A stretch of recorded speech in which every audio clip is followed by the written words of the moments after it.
son papa lui imposait. Et elle décide de s'enfuir. Cette fois, elle a 18 ans, elle revient en ville, elle retrouve sa copine Jackie, qui malheureusement décède aussi des suites de drogue.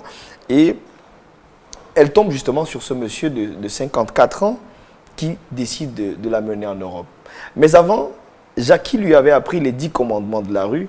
Et parmi ces 10 commandements, il y en avait le 7e, qui était celui de ne jamais faire confiance à son client, ou alors de ne jamais prendre son client sans qu'il n'ait payé en avance.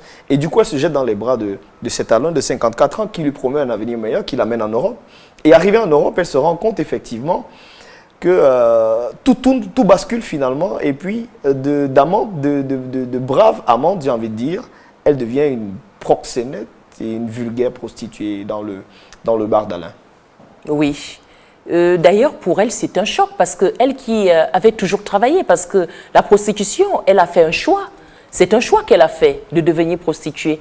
Et elle devient prostituée pour acquérir sa liberté. Mais elle qui, justement, a toujours été libre dans son métier, se retrouve en train de travailler pour quelqu'un. Donc, elle perd cette liberté-là. Et c'est un véritable choc pour elle. Mais elle a toujours cette flamme d'indépendance, cette envie d'indépendance. D'où d'ailleurs la fuite. Elle planifie une fuite. Elle s'en va. Mais quelque part, elle est meurtrie parce que elle découvre une autre face cachée de cet Occident qu'elle a toujours pris pour l'Eldorado. Elle découvre cette face cachée-là. Et c'est une face vraiment qui va même l'anéantir, parce que cette face cachée-là est suivie d'un viol. Et c'est ce viol qui va la mener à sa perte, malheureusement.